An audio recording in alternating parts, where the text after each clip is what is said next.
Welcome to our Halloween special here at the Random Encounters Show. I'm DeathStalker V, and this is our iconic black cat for Halloween, hanging around the Fortress of Doom.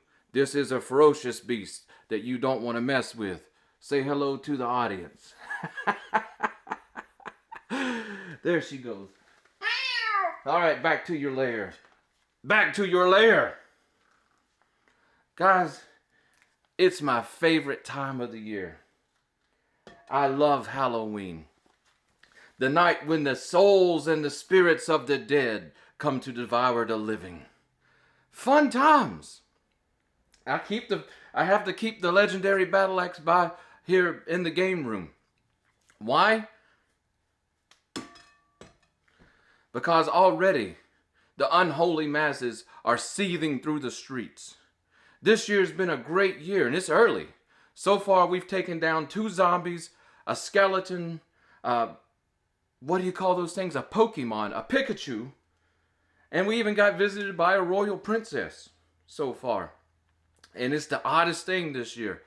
The zombies and the skeletons and the Pokemon, the Pikachu thing, they came into the yard as a group earlier on, and I was on the turret looking down, and I saw this army of darkness approaching.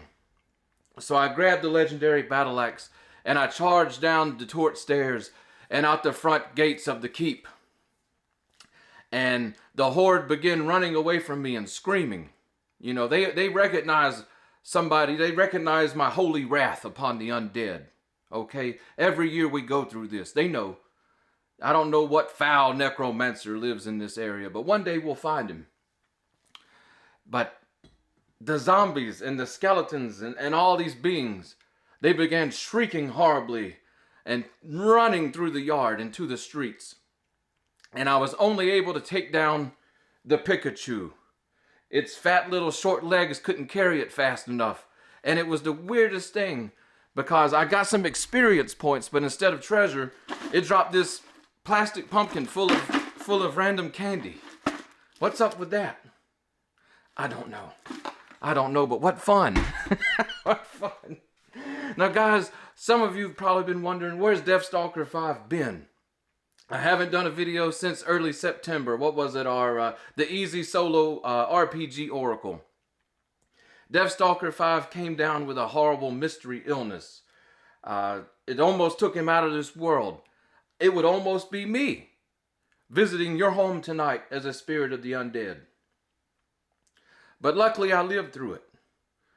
Somehow. My wife even had the Undertaker over here measuring me out for a wooden suit. Okay? But we pulled through it, and I've been trying to catch up on things that got behind while I lay in my sick bed. But we're back. We're back. As much as we can be. Okay, sorry guys. I had to go get my glasses. The camera was acting crazy. This year for Halloween, I thought, what could be better to do than 2 fantastic Intellivision games that just meet the spirit of Halloween head on. One of them being a classic, a Magic's 1983 Dracula. We'll take a look at this one and play this one. I absolutely love this game. I believe, if I'm not mistaken, this was the first game where you as the player could actually play the monster or the bad guy of the game. We're going to dive off into this one because it's definitely an original game, and I've never seen another game quite like it. It's for 1 or 2 players. It becomes a 2-player game once the first player is able to grab one of his victims and turn them into a zombie, and the second player takes over the zombie. We're going to take a look at this classic game. And the second one is one I'm very excited about. It's a modern homebrew release of a classic game that was on the 2600 I'd been looking for. And it's no other than Frankenstein's Monster. Let's see if we can get the camera. There we go. Frankenstein's Monster. Coming to you from Intellivision Revolution. Frankenstein's Monster was a game on the 2600 from Data Age, and it's one I have been looking for, but the prices are pretty high on it. It's become a popular title to search out for nowadays. I didn't get to play it back in the day, but I had played Frankenstein's monster a few I say back in the day, a few decades ago, which isn't back in the day to me, might be for some of you. But I played it back in the day with around the year 99, 2000, 2001 with a buddy of mine in high school who still had a 2600 at his house, and they had Frankenstein's monster. And but while I was looking for that, because I wanted to do Frankenstein's monster for Halloween, just at the right time, because this show's ordained by God Almighty, Intellivision Revolution sent me an email over saying that they were putting Frankenstein's monster on cart and selling it. And so I jumped on it. We'll take a look at it, but it's got updated graphics, upgraded sound, some extra spooky goodies added in. So anyways, let's go up the stairs, head over to the TV of Catastrophe, plug in the Intellivision, and check these two Halloween-themed games out. Alright guys, let's start off with some Dracula here on the Intellivision. 1982, a Magic, I think technically a 1983 release. In this game, like I said, you play as Dracula. You come out each night to terrorize the local town around your cemetery or graveyard. It's a lot of fun. If you hear some background noise, forgive my wife. She's trying to get her coven together for Halloween night. But anyways, you're going to go around and terrorize this town looking for victims. So let's just go ahead and dive right off into this. We need one player, and we'll try on a medium setting here. So let's rise from our grave. Ooh, oh, ha, ha, ha, ha. Now, one button in this game is, of course, your bite attack. You're going to use that to attack your victims. The other turns you into a fast-moving bat. Of course, there's that weird purple vulture thing that comes down to attack your bat. The only other action button is the same bite attack, except it turns your victim into a zombie. And there's our first victim now. We're not going to worry about the zombie attack because we don't have a second player, so there's pretty much no point in using it. Now, the victims you'll find strolling around the streets, or you can actually knock on the doors, like a trick-or-treater. And sometimes a victim will come out of the house. They'll answer the door. Oh, there's just another victim there on the street. I'll teach you to be out late at night. I love how in the background there's the, if you look up there, we're out of the cemetery, but there's still gravestones. It's like the whole town's in a massive cemetery. Oh, yeah.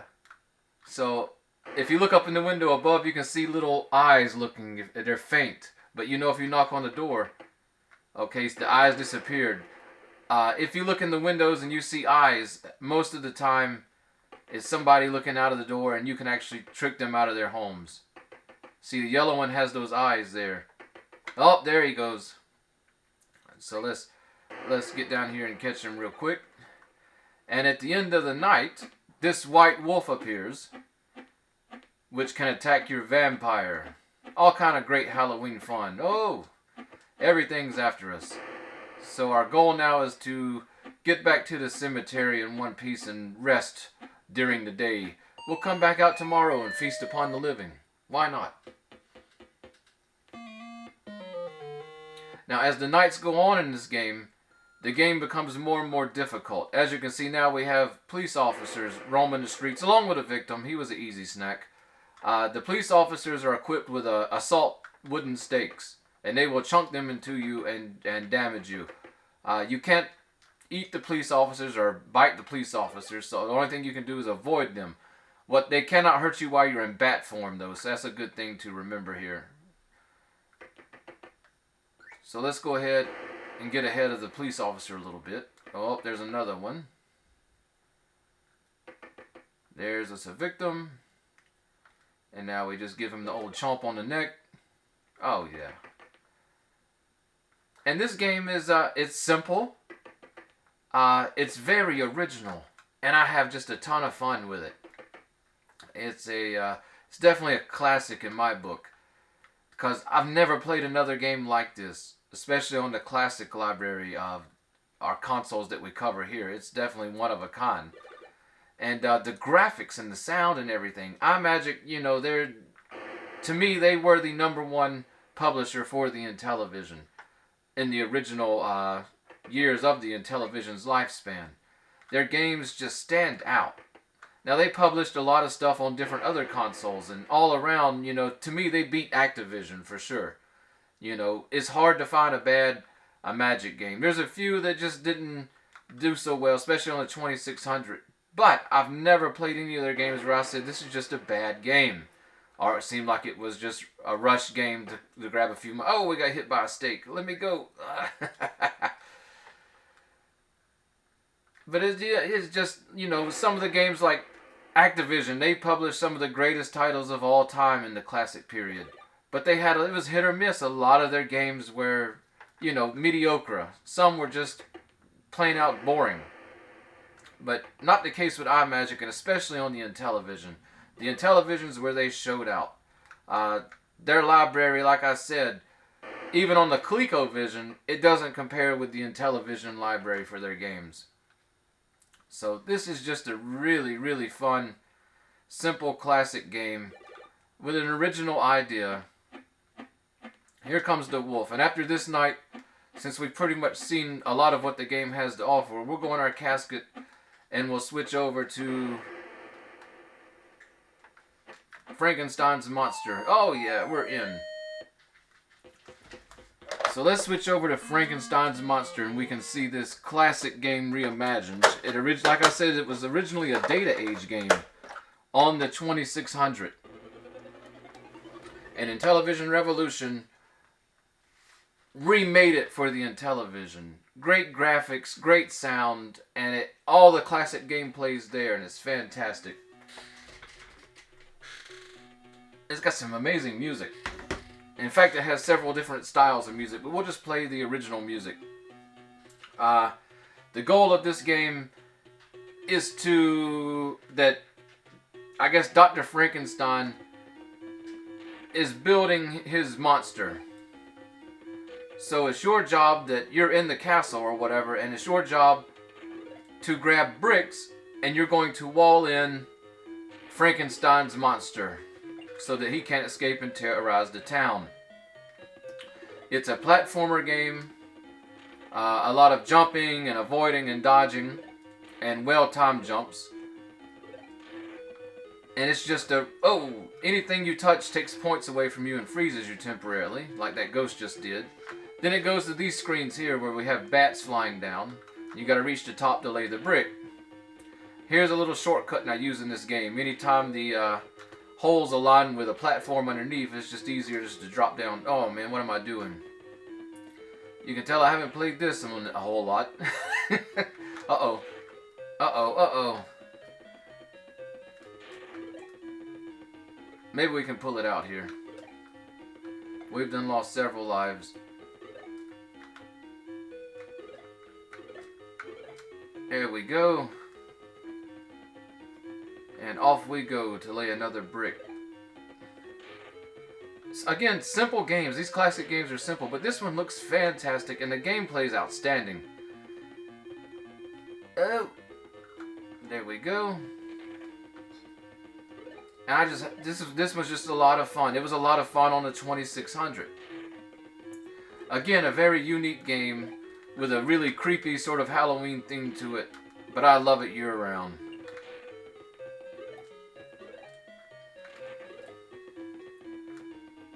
Seems like it'd be easier to stop Dr. Frankenstein than it would be his monster, though. But that's just my opinion. I love all the 3-level design with all the different monsters and stuff roaming. Okay. We'll get this brick up here. Oh, there we go. I see we can take a shortcut here. If the spiders don't drop down. Ooh, there we go.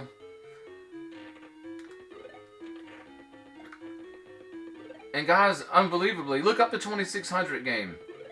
You know, I say this is an upgraded version with the graphics and sound and stuff, but it's not a massive upgrade. This game looked fantastic on the 2600 from Data Age. They had quite a few games that were just really good. They had some clunkers for sure, But they came with a few games that were just really good, like Encounter L5, a paddle shooter I absolutely loved. And of course, Frankenstein's monster. Oh, these bats can get annoying. There we go.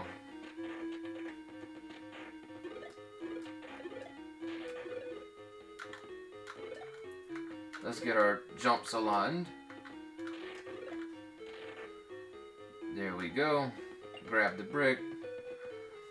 Now we just gotta wait for these spiders.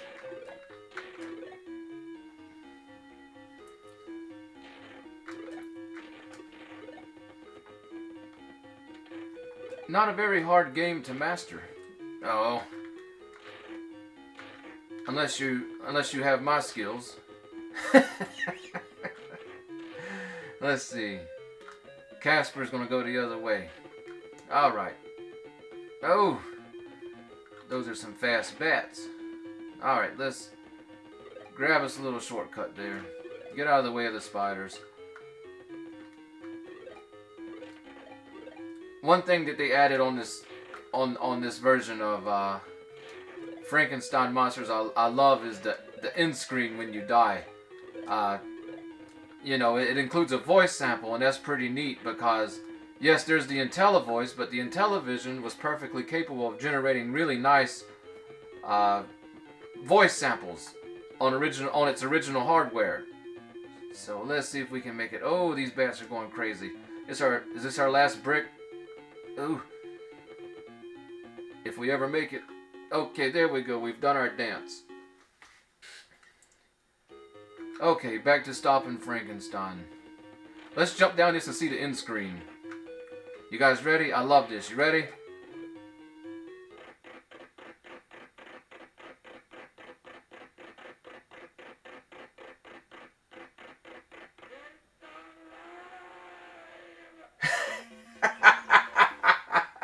I love it. I love it. Guys, it's this is what we're doing here for Halloween. We're handing out candy. We're enjoying the Intellivision and having a good time. And I hope all of you out there are having a great Halloween. And I'll see you here on the Random Encounter Show as soon as possible. Like I said, I'm trying to catch up on stuff in life, but we're back. We're back. So get ready. Hey, this is DeathStalker V. I wanted to thank you for watching the Random Encounter Show. If you love tabletop gaming, solo RPGing, or classic video games, make sure you're subscribed to our channel. If you want more of the show, head over to our channel's About page. There you will find our Facebook and Facebook group pages, where you can join in on the fun. Want to help support the show? Make sure to use our affiliate and sponsor links next time you're shopping for your favorite gaming products. Anyways, I'll see you guys next time when we roll for Random Encounter.